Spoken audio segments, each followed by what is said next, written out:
In our culture, we are taught that a day is not only a period of light, but also a bigger period of both darkness and light.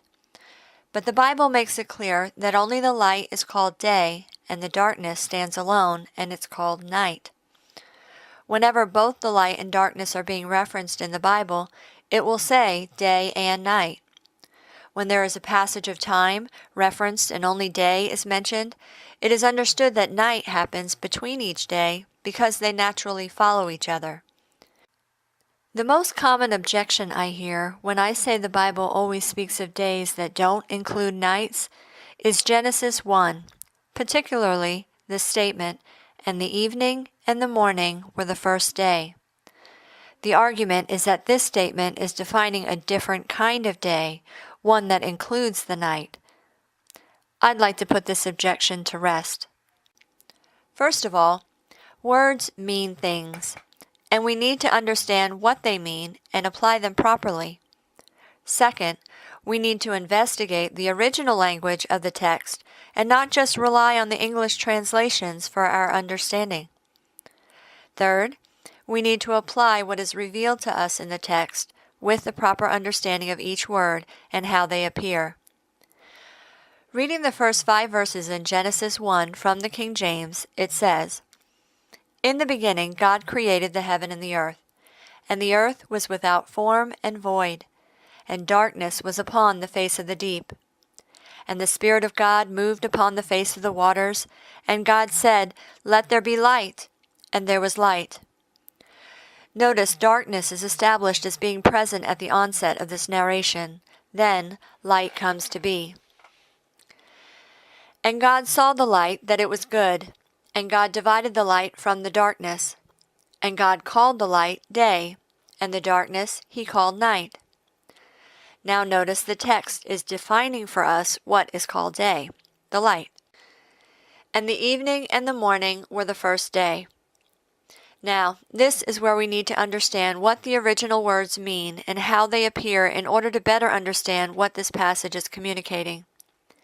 Some see the word evening and think night or darkness, and they see morning and think day or light. But evening and morning have their own distinct meanings. The Hebrew word translated as evening is areb and comes from a verb root that means to grow dark. So evening is a period of growing dark, not simply darkness. The Hebrew word translated as morning is boker and comes from a verb root that means to seek or inquire. But what is it seeking? Given how this word is used throughout the Old Testament, it appears to be a period of darkness seeking light. Now, before applying these refined understandings of evening and morning, I want to point out the King James is a terrible translation of the latter part of verse 5. In the English, it says, "And the evening and the morning were the first day." Grammatically speaking, there are 2 nouns, evening and morning, that make up the subject of this sentence. The word were acts as a linking verb, linking the subject to what comes after it, the first day. So, in the English, this giving us the impression that the first day is comprised of the evening and the morning, and in that order. However, we now know the evening is a period of growing darkness, and the morning is a period of darkness seeking light. How can the first day begin in growing darkness if the primary work of that first day was the calling forth of light from out of the darkness? It can't. Darkness can't grow dark without there first being light. Now let's look at the Hebrew text from which this statement is translated. In Hebrew it says, reading from right to left, Haya Areb, Haya Boker, Yom Achad. Notice the word Haya appears twice, once before Areb and the other before Boker. This is the verb in the sentence. It means to be, become, or come to be. In Hebrew, grammatically speaking, the tense is not made clear. It could be past tense or present tense. So a better translation of this passage would read, "And there is evening, and there is morning, day 1.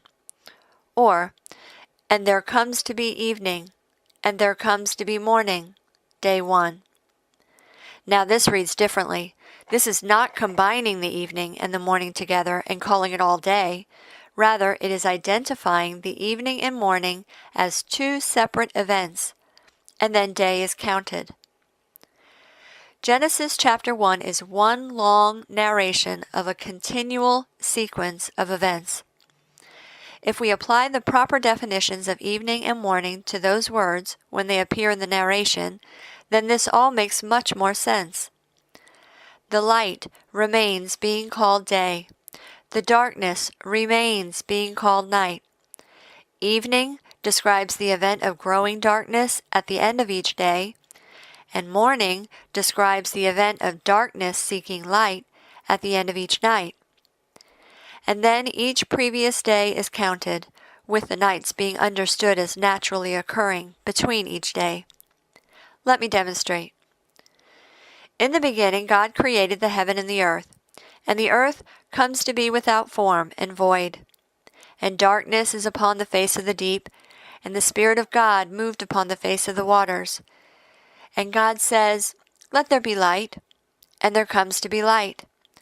And God sees the light, that it is good, and God divides the light from the darkness. And God calls the light day, and the darkness he calls night. And there comes to be growing darkness, and there comes to be darkness seeking light. Light 1.